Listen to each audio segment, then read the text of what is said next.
Hi, everybody. Thank you so much for coming. We're going to get started in a moment. I think we need a couple more chairs. So welcome to the Community Action Workshop for Yarmouth's first Climate Action Plan. I'm really excited to get into the event tonight. We're going to have a lot of great discussion and dialogue. And just a quick couple reminders before we get started. There's some refreshments over here on the table. Feel free to get up and grab them anytime, and restroom facilities are through either of those doors and then on your right. If you have any questions about the space, you can come to me and let me know. So tonight we'll have a short presentation by myself and the Greater Portland Council of Government Sustainability team who we're working with on the Climate Action Planning Project. We can have a Q&A after the presentation if there's any questions, and then we're really going to move into these table-based discussions, and we'll probably have 2 rounds, about 25-30 minutes each, so you can move at that point to give your feedback and have that conversation on a different topic of your choosing. And then we'll bring folks back at the end to report back on the discussions, kind of summarize, and then answer any other questions that come up. And hopefully we'll get you out of here at 7:45. I know it's a late night, and there's been a lot of amazing workshops happening through the comprehensive planning process. So again, we're super happy to see you all here and just kind of keep the momentum and civic engagement going. And I just realized that I didn't introduce myself. So my name is Meddy Smith. I'm the Sustainability Coordinator for the town of Yarmouth. And I'm about 6 months into my role, so I'm still meeting the great residents and business owners, and even some town staff I haven't met yet. So this is an event to support the climate action planning process. The Yarmouth Climate Action Task Force is a group of volunteer citizens that have come together to develop this plan, and I am supporting them and facilitating the process, and we're collaborating with GPCOG and town staff and community stakeholders to develop the plan. So the climate action plan that we're endeavoring to create is really a roadmap of strategies to help meet the town's climate goals, which include reducing emissions and preparing for climate change so that our community, people and places in Yarmouth are resilient and prepared for climate impacts.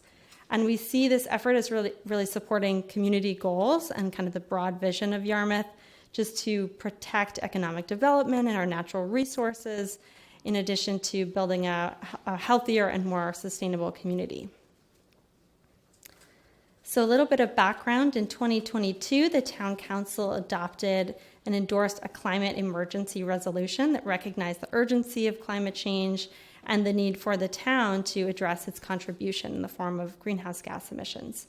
So that resolution set bold targets to reduce emissions, net zero town and school operations by 2030, in addition to striving to cut community emissions by 80% and reaching a net zero community by 2050.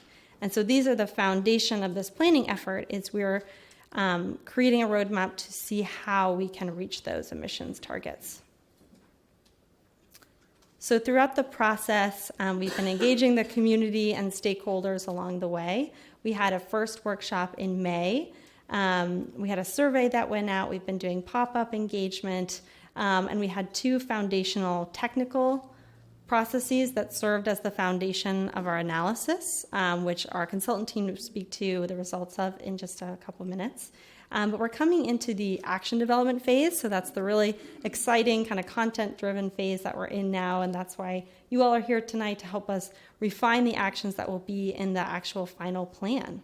And our hope is to bring a draft plan to council by the end of this calendar year, so coming up in just a couple of months. And after that, it's really about implementing the plan, and I think there will be so much more opportunity for engagement and dialogue and discussion as the plan gets implemented. So this is, really just the start or the continuation of these really interesting discussions. We've also been collaborating and aligning with the town's update to the comprehensive plan. So we've been not only sharing data between the planning teams, we've been joining in on engagement efforts, and there's been committee and staff collaboration on aligning on priorities so that we're integrating the 2 planning efforts. We're not, duplicating efforts, and we're really being aligned on not only process but also for implementation when the two plans are finished. So I think it's a really amazing opportunity to kind of streamline these efforts and have the climate plan integrated into the comprehensive plan. And if you have any questions on that, the town planner, Erin, is here in the back, and we can kind of talk a little bit more about how that could come out. And I think just important to mention that, while this is a planning effort for the town to take action, meeting these really aggressive climate goals that we have will take action from residents, businesses, nonprofit organizations, in addition to aggressive action by the town. And we all have a really important role to play in this planning process, but definitely in implementation. So driving solutions together, means that the community will have to remain engaged in town climate action. So really excited for this process to kind of solidify the town's climate action efforts and kick off a really great dialogue and partnership moving forward.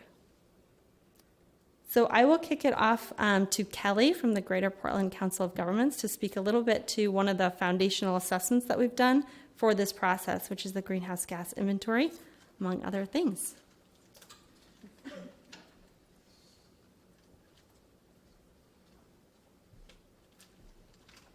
Thanks, Maddie. As she said, I am Kelly Rayberg. I am the Sustainability Program Manager with the Greater Portland Council of Governments. And over this past, almost year, I've been working to collect a lot of data, work through the process, and hopefully deliver the town a climate action plan that is reflective of your vision and values and connected with who you are as a community.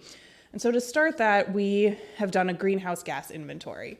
And so that is really looking at understanding where your emissions are coming from.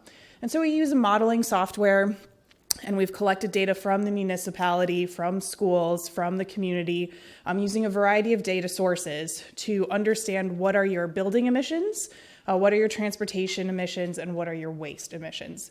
And this is really just to set a baseline. So I want to say that it is a model. We understand that it's not going to be perfect, and it's not going to measure each individual resident's contribution to climate change, to greenhouse gases. It is representative of a community as a whole, and hopefully to help guide you towards those emission reduction targets that Mehdi mentioned earlier.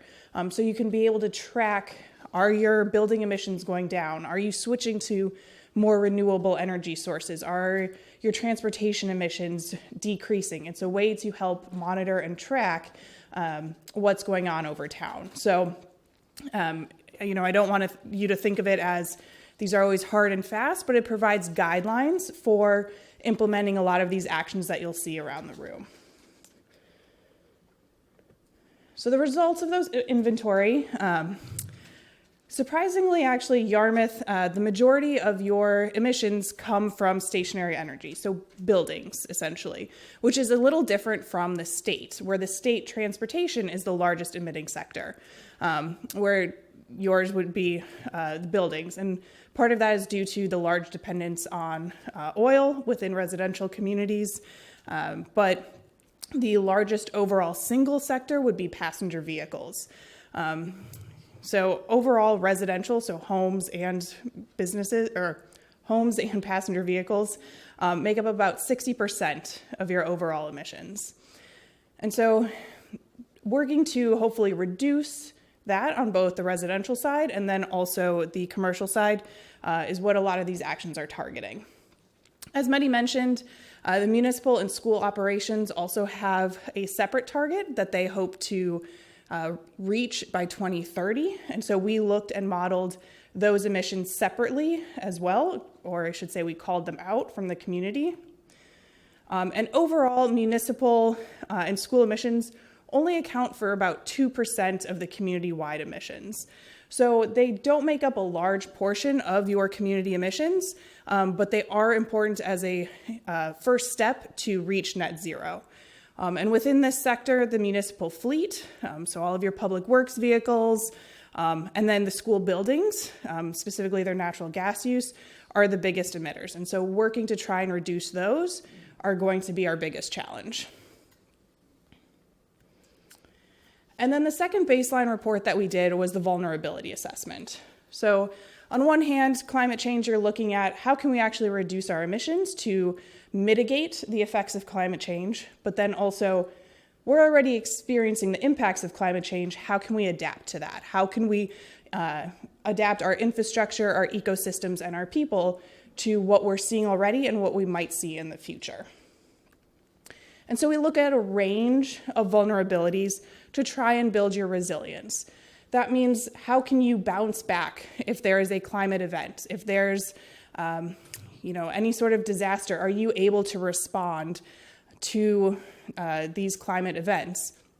And so we look at your roads, your buildings, what's going to happen.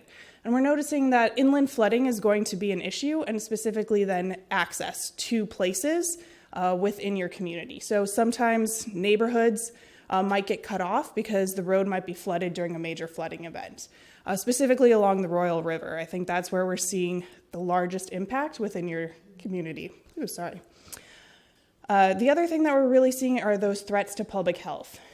We've heard from people at our first workshop that they are seeing more ticks, more vector-borne diseases. They are experiencing kind of heat impacts more, and that's putting a strain then on your healthcare and some of that kind of personal resilience. And so trying to understand how are people responding in the same way that infrastructure and the ecosystems are. The one nice, semi-nice thing, I should say, is that Yarmouth's coast is elevated more so than some of the other kind of southern Maine communities, and so you're already relatively buffered against sea level rise, and so that's why your inland flooding is going to be a little more vulnerable and a little higher risk than your coast. That's not to say that your coast isn't going to be at risk, especially with coastal erosions and bluffs, but having that those bluffs help prevent some impacts. The other nice thing is you have relatively low overall social vulnerability, and that's going to build your resilience. But then it's important to think about as we develop our actions are what about those people who don't have that low social vulnerability, the people who have pre-existing health conditions, the people who are low income and can't afford, if their house is flooded, to be able to repair. So trying to think through all of the equity components to understand how can we respond. The last thing I'll talk about basic is the ecosystem. So making sure that you're conserving land and that you're conserving land where it's appropriate. If you have tidal marshes, important critical habitat, are those the areas that are being conserved to be able to enhance your natural systems and preserve the priority areas? Because ultimately, we really want you to kind of be able to respond to any of those shocks and stressors that climate change presents. We want you to be sustainable, and we want you to respond in a way and continue to be the Yarmouth that I think you all love. So that brings us to the overall climate action plan. We use those two baselines, the greenhouse gas inventory, the vulnerability assessment, to help us develop specific actions and strategies the town can take to reduce your greenhouse gas emissions or mitigate and to adapt to any of your vulnerabilities. And through this, we're typically looking at about 6 main overarching plan elements. And those are the ones that are around on the tables, so transportation, natural resources, waste, energy and renewables, buildings, and public health. And so in each of those, there's goals, kind of an overall goal that you're trying to reach, a strategy, so what is the main driver, and then specific actions. And then hopefully within each of those, we have a way to track them. So you know, okay, we are actually going to be able to reach our emission reduction targets. Okay, yes, we are actually going to be able to adapt to some of these risks that we have. And all of these are also interconnected in some shape or manner. So it makes it both hard in one sense to narrow down actions, but also easy to know that if you address one area, it's going to kind of disperse itself into others. So for example, if promoting active lifestyles, that's a public health component. It's going to improve people's resilience because they are going to be active. They might be healthier. But it's also going to help reduce transportation emissions if you have people biking and walking more than taking a car.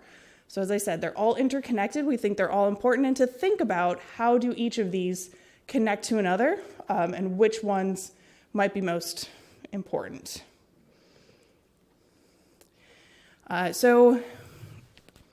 One way and one kind of way to look at that to be able to help meet our targets, or I should say your emission reduction targets, are what types of actions or goals can you do?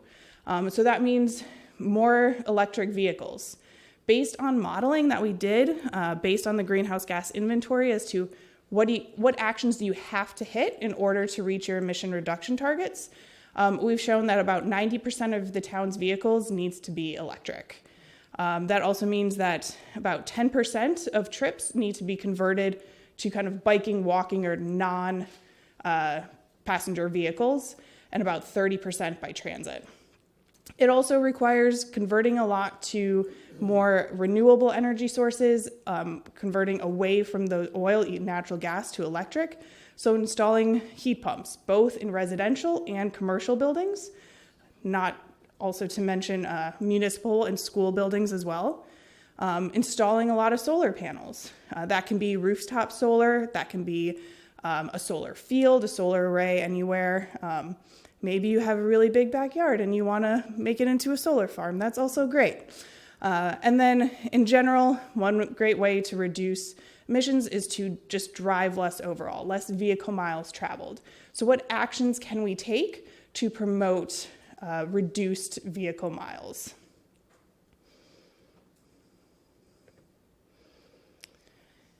So kind of as I hinted at already, what does that mean? What type of actions? It means electrifying transportation. Let's promote more EVs, EV charging. Let's electrify buildings and enhance efficiency, promote solar panels. How do we do that?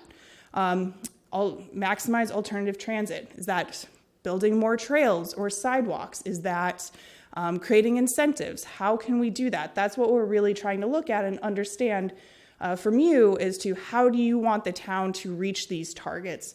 What do you want to do?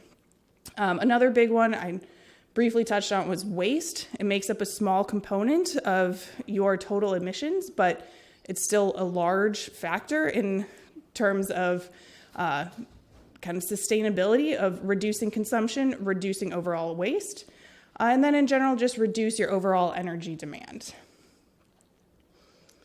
So we have this baseline analysis. We understand kind of where you want to go from your emission reduction targets. So it's determining how we get there. And all of the strategies, most of the strategies on the table are not new ideas, but they're kind of ways to has the town looked at these before? Has the town considered these? Are these things that you want the town to uptake? We're going to be asking you to kind of comment on these, discuss these, think about these in both your own personal life, but also as a community. Think broadly about who else lives in your community, who else is not at the table right now, who hasn't come to this workshop that you might want to consider. How do we really create a clean, sustainable Yarmouth? With that, Maddie, do you have anything else? Otherwise, we will open it. We'll open it up to some questions right now if anyone has that. I think we will pass a mic around.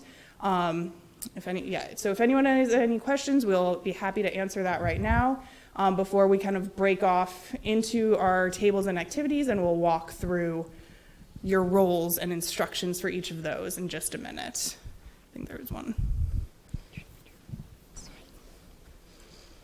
Sorry about that, everybody. Thank you very much. Thank you. I have a question about heat pumps.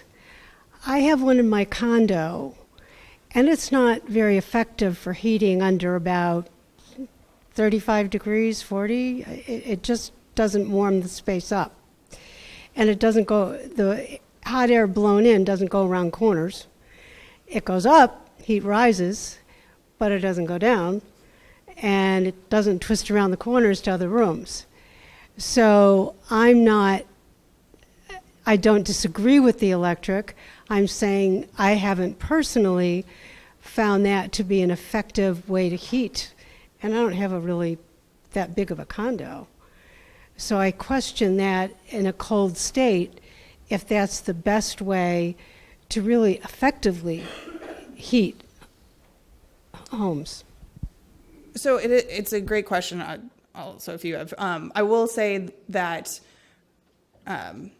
one, that's a suggestion as to a potential method. Doesn't mean that you have to hit or only do heat pumps within our action plan. It's a good target, but it's mostly converting away also from energy, fossil fuels, and towards kind of electric and then renewable energy sources. So I also don't want you to think that we're saying the town can only do heat pumps. You know, we want to still be somewhat mode agnostic, I think is what, that if another technology comes about in 5-10 years that is better than heat pumps, that works better in Maine, that the town still has that flexibility within the plan to say, our overall goal is to reduce emissions. What's the technology? What's the use to do it? So it is interesting. I have also heard that there's some really great people who have had great responses from heat pumps. I can't necessarily tell you why some people it works really well in their house or why it doesn't. Maybe Sarah knows, but yeah. I mean, I can talk a little bit about it. I'm Sarah Millsap. I'm the Director of Sustainability at the Greater Portland Council of Governments. So I think, if you have to go to the mic. Okay, I have a mic on me, but is it loud enough for everybody? Okay. Here. There we go. So I think there's a broad range of applications, right? There are certainly a broad range of installations that work well and some that don't. I don't know your particular situation when you had them installed. There are a lot of new technologies, new heat pump technologies that are coming out. I'm actually about to get 7 installed in my house. So I've been doing a lot of looking at new technologies, and there are a lot that are coming out that are specifically designed for colder climates. So I think some of the past installations that weren't sort of necessarily as new or newly designed maybe aren't working as well. And I also think a lot of the challenge we have in older homes is, making sure that we increase the weatherization of homes before we put heat pumps into them. So putting a heat pump in a house that's drafty is not great because it's still drafty. So it still has to sort of compete against the outside. So there's definitely a broad range of applications that can work or can fail depending on how they're installed. I think what the state of Maine has seen is a huge increase in the number of heat pumps that have been sold. The governor just announced that they've actually surpassed their goal for that they had within Maine Won't Wait, the state climate action plan, and they increased the goal above the number that they had because they've seen such a huge uptake. So my understanding is that most people are pretty happy with it and that the state really is looking to incentivize even further and help people really increase the speed with which they're installing heat pumps. A lot of people still may have backup heat, but I've been advised I don't need it, so I'll be getting rid of mine so I can come back next year and tell you how it went. I don't know if anybody else has particular experiences with it, but yeah, go ahead. As far as I understand, I'm no expert, but radiant heat is extremely effective. Mm-hmm. And it's more expensive to install if you were to put it under the floor, but much more in the long run, I would suspect, is more efficient because heat rises, keeps the floor warm. If your feet are happy, you're going to be warmer. So heat pumps just blow air around. But radiant heat rises to sort of permeate a space. Mm-hmm. Heat pumps permeate the space they're in. But that's just a thought. It's more expensive, but I think in the long run, possibly more effective. Yeah, and I think that sort of speaks to what Kelly said about, wanting to have a broad range of choices for people, like what works for your home. I think the goal is as long as they're moving off fossil fuels that we're happy, so. Hey, thank you. This isn't. Is this on? The microphone that's being passed around is for the recording. Got it. So I'll speak up. Yeah, I can hear you. Yeah, if you don't mind switching to a different topic. I was noticing that you've got carbon reduction and waste reduction, but you don't necessarily have carbon capture. Yeah. And I'm wondering, is that in there just under a category that doesn't show up as visibly? You've got natural resources, but it doesn't show carbon capture in salt marshes and in inland marshes and in sediment transport to deep ocean and most of all forest and forest soils. Yeah, so the net zero target at 2050, I think, the goal is to reduce carbon as much as possible and then look at ways to absorb what's left in sequestration.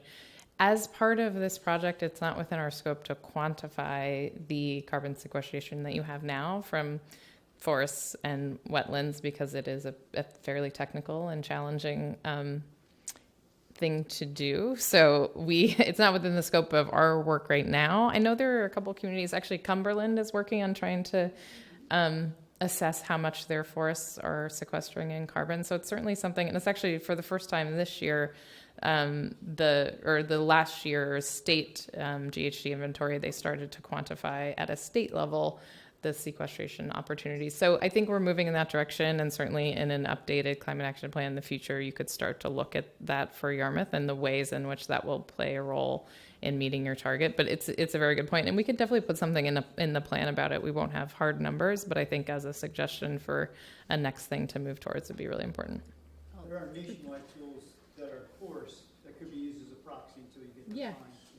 Yep, and even as part of the process, we look at overall, what is your conserved land, your forested land, in terms of percentage and things of that sort. But right now, quantifying the overall emissions, and that's also why we say net zero, because we understand we can't always get carbon down to zero and that there will be additional strategies and things of that sort. And so it is in consideration, it's just not something, as Sarah said right now, that is quantified within the report. Hi, Chris Stetson, Yarmouth, Maine. So I noticed the schools are a priority for net zero by 2030, and we just finished funding a major renovation of the school system. In many cases, the construction crews just left, and net zero was not in the design requirements. And building depreciation is 30 years. It's going to take us 2 decades to absorb that budget hit. What is the plan for starting over from now until 20? That's 7 years. That's the blink of an eye. Personally, in case you can't tell, don't throw me out. I think it's a bad idea. But what is the plan? I'm going to let Mehdi take that one. I can speak into this unless you all want me to come up there. So that's an amazing point. I mean, I think that being only 6 months into my position with the town, I was certainly struck with the aggressiveness of the goal, considering the infrastructure upgrades recently completed at the schools. I have been meeting with some of my task force members, with the superintendent, Dr. Doloff, and having the conversation about what would this look like, what would our first steps be, how would we get the technical support we need to even consider these options, because I think that the cost is obviously, one of the major considerations, and the new equipment that was just installed at the schools for HVAC. So I think that conversation has really just started with this process to see what is feasible, to see what folks in the community, what they think about how to reach that target. But that will have to be an ongoing conversation between town and school leadership to see what's feasible, and at every point for decision making be brought back to the community for a public decision on that, because it's not something we could mandate through this planning effort. It would really be just setting the stage for that conversation to continue. Thank you. There are communities that have gotten grants for just that kind of thing, so that's something that we're also considering. It can be funded by other sources. But it's still coming out of my taxes. Federal money, state money, town money, it's all my money. Well, yeah, there are some other foundations that support. I mean, we could look into other options. I think we were also struck, wishing it was a missed opportunity to not have it line up in time, and it just didn't. Any other questions, or we can break out into the discussions, and I think some of your table facilitators can answer questions as well, but we can, I see one question over there. I'll head over, and then we'll make sure we leave time to have discussions. Just a quick question / addition to, I'm glad Josh brought up the carbon. In terms of what one would, if there's a list of what is sequestering, aquaculture, kelp, oyster farming, as these are coastal communities. I'm not even asking to measure or quantify, but if we could, because this is a consumption perspective and not a retaining carbon sink perspective, and just opening up that avenue as well would be great. So just to clarify, you mean highlighting the opportunities that aquaculture could provide across the board, not just sequestration, but for the community? All of them, but yeah, just following up on the carbon opportunities.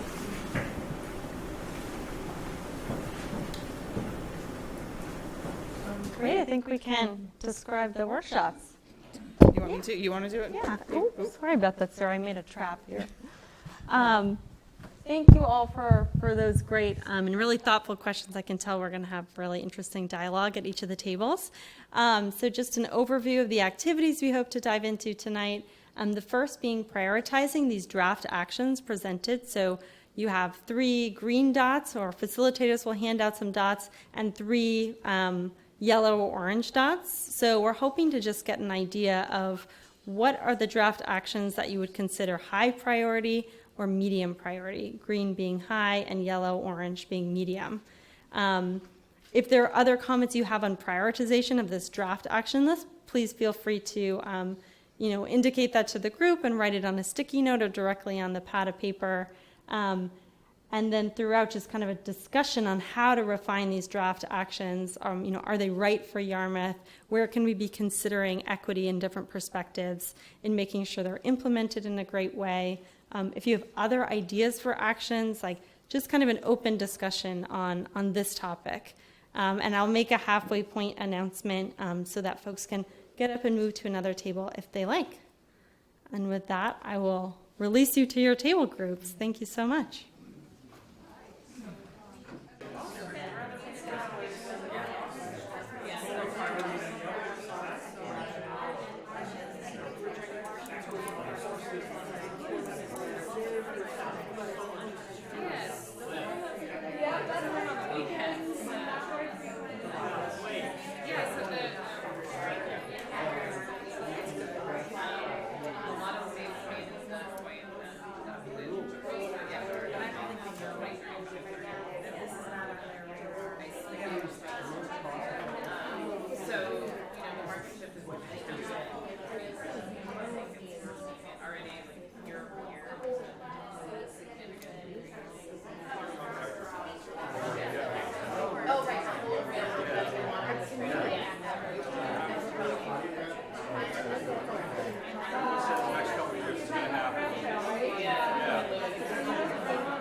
Hi, everyone. If I could have your attention, please.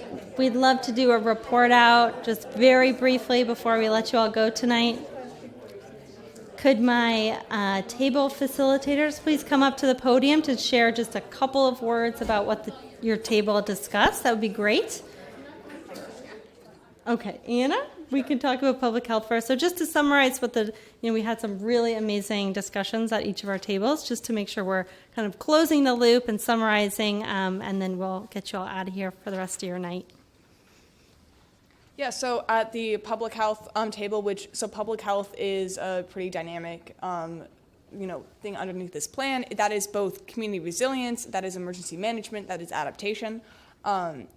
And so we talked about how access to cooling centers is a huge priority. and making sure that there is both access to cooling centers and then also making sure that that is adjusted for, different populations. Not only is there access, but if folks can't drive, can they get to a cooling center? If folks can't walk there, can they get to a cooling center? Could there be shuttles? That sort of thing. We also talked about having approachable models for disseminating information. So if we create a resource library for information about zoonotic disease or how to weatherize your home, that's great, but how are you going to get that information? Are you just going to go into Memorial Library one day because you're bored and decide to read a bunch of files? And so talking about having information on a neighborhood scale, maybe having neighborhood sort of resource hubs. And we also talked a little bit about physical health and mental health, making sure we're prioritizing both. So it's not all about sea level rise and management, but also making sure we're taking care of ourselves as people too. Thanks so much. Come on over, Jeff, talk about energy. Yeah, so on the energy front, we had a lot of good consensus, a lot of green dots on certain actions and yellow dots on others. I'll just talk about a couple of things we discussed. There was a lot of discussion around education and what resources are available. And we talked a lot about what information should be on the town site, for example, town website, for example, and what type of information is better suited to refer to places like Efficiency Maine or other more state level or national level sources. One of the interesting actions that is on the list is advocacy, since so much of energy is really out of our hands as a community. We don't own the power lines. We're not able to make decisions about the grid. So talked a lot about how do we advocate for changes at the state and even the regional or national level, and what the role of Yarmouth is there. And how to bridge the gap there. So the other area where I wanted to mention where there was a lot of green dots was the idea of microgrids, and I think the thought there is really behind the resiliency of more local systems. So it was a great discussion. Thanks for everyone who joined. Thanks so much. Caroline? Hi.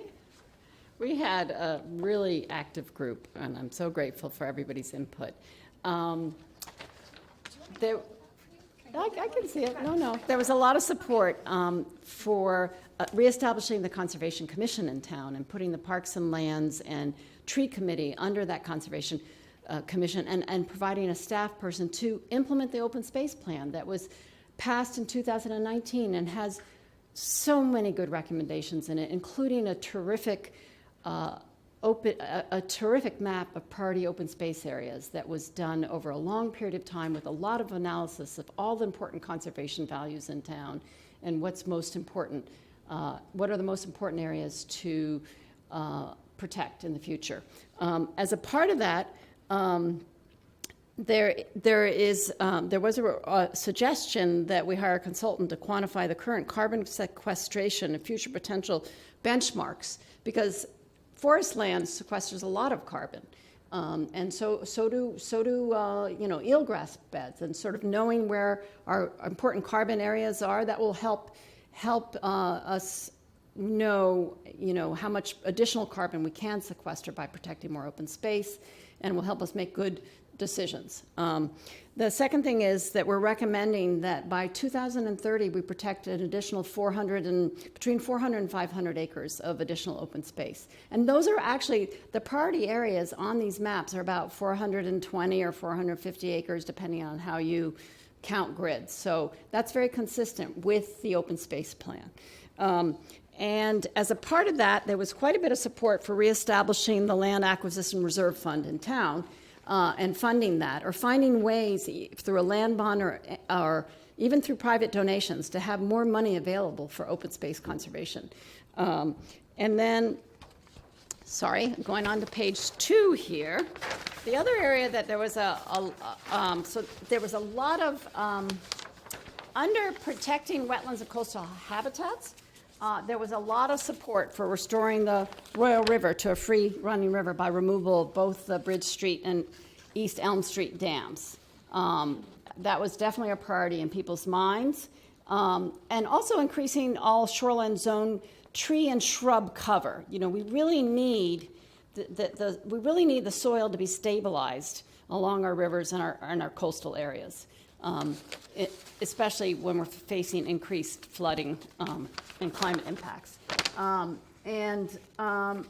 area that was, I was just wondering if there's anything else in here, sorry. We talked about the carbon storage. You know, investing in long-term invasive species management in forest land to avoid degradation and carbon loss. So doing that on existing parks in town and encouraging and educating landowners how to do that on their own lands is very important. And, you know, along with that, there's the idea of rewilding lawns that has been popular. And then I think that's really the highlights of it. There were some other things that people thought were important, but it was a very good, there's a lot of notes about conductivity and walking and biking paths too on this. Because, you know, Yarmouth is famous really for all its kids biking to school and all these little connectivities between all these little neighborhoods, and encouraging those and expanding those and connecting preserves. That's all part of the vision that we have and the support for that. I think that's pretty much it. Thank you. Awesome. Thank you so much, Caroline.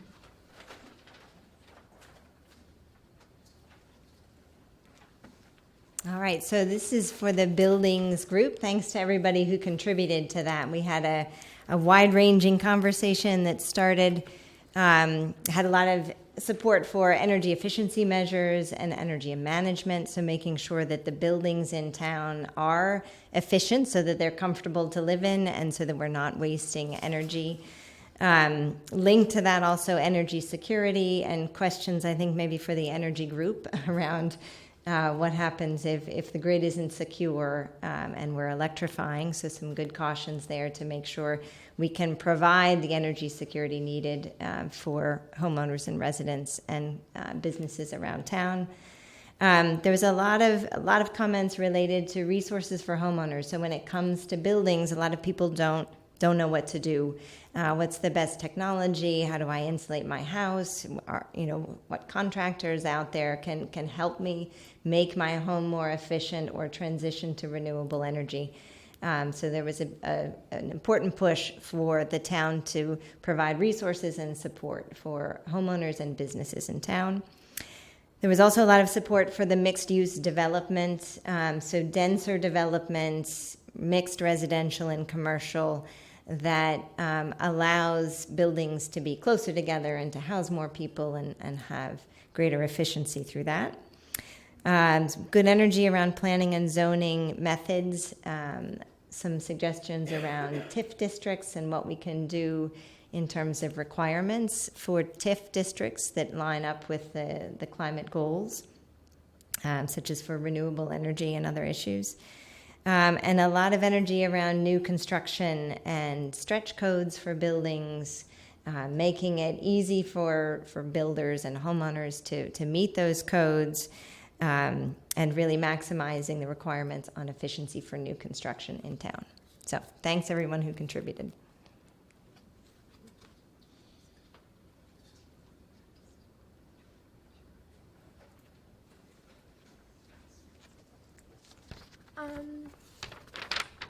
Hi. So, a big point that we had in the waste group. In the waste and circular economy group, is supporting and recognizing businesses that are going zero waste. There was a lot of concern and discussion about how requiring zero waste could cause small businesses to shut down, which is obviously something that we don't want. So we were trying to brainstorm how we can make these systems more accessible for businesses that may not be able to afford them. And yeah.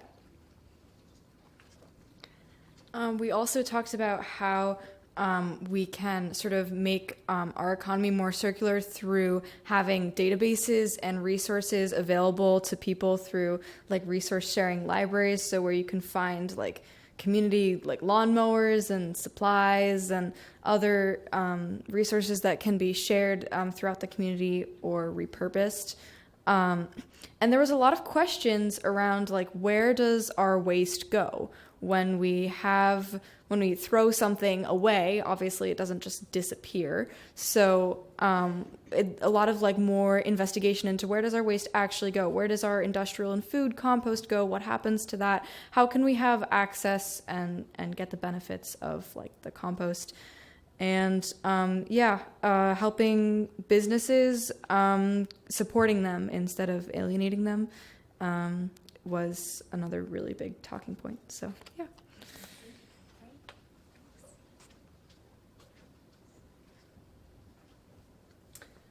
And I'm going to discuss the transportation sector. We had a lot of great energy and discussions. We're really focused on mitigating emissions through promoting active transport like walking, biking, scootering. We talked about segways, and how that really necessitates safety improvements.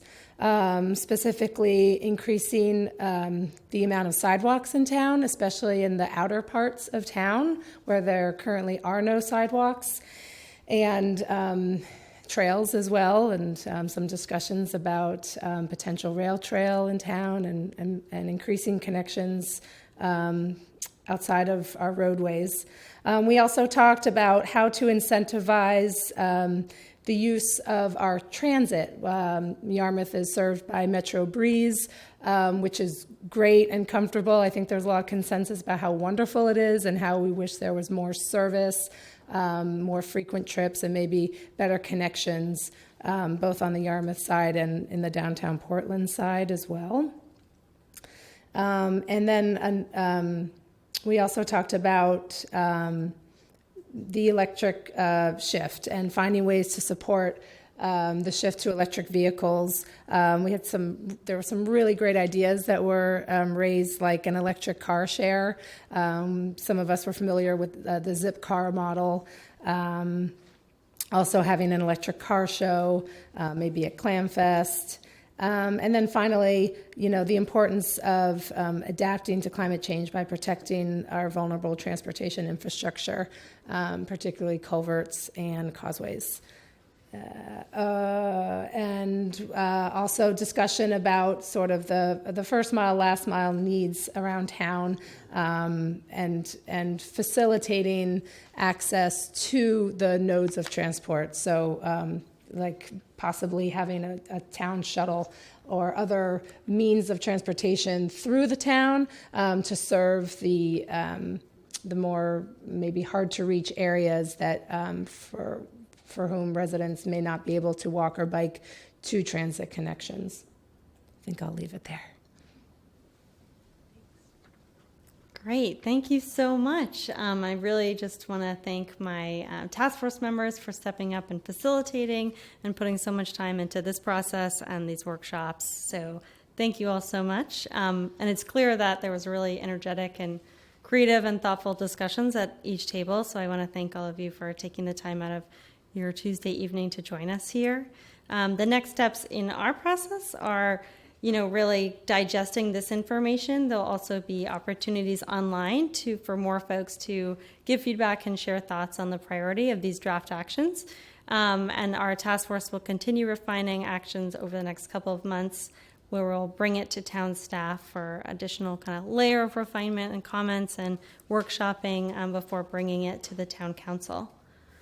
So I just encourage you to continue kind of staying involved and help make sure we're reaching and bringing in a lot of different voices to the process. So, we have an email address and we have a website, yarmouthclimateaction.org, with all the opportunities to comment on these same draft actions and strategies. So please share that with folks to help us reach more people. And I think with that, I'd love to just wrap it up and let you all get home. But if there's any other questions, we can stick around, or you can email us and we'll get back to you.